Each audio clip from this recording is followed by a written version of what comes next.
দেখেন, মানুষের বিষয় মানুষের কিফাত গাওয়াটা উচিত না। কারণ আমাকে আল্লাহ এবং আল্লাহ রসুল বলছে, যদি কেউ কিফাত গায় নিজের মা বাপের কিফাত গাওয়া উচিত।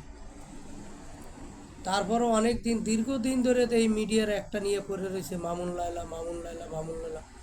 ওরা ভাই কী এমন জিনিস, অগো ব্যাপার নিয়ে এত কথা। কারণ ওই সময়টা আপনারা যাইয়া চার দোকানে কাটান, ওই সময়টা যে আপনারা পেপার পড়েন, ওই জায়গায় আপনারা বিভিন্ন ধরনের বিভিন্ন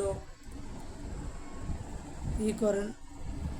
আপনারা অগ ব্যাপারে না পড়ে, কারণ আমি মামুনের মা আমাকেও মায়ের মতো, কারণ নারীর সম্মান সবাই মায়ের মতোই দেখতে হইবে। কারণ ও যে অন্যায় করছে, অন্যায় শাস্তি পাওয়া উচিত। কারণ ও দেশে এমন কোনো আইন নাই যারা অবৈধভাবে সংসার করতে কইছে, আর অবৈধভাবে 4 বছর 5 বছর থাকতে আমি বিয়েই করি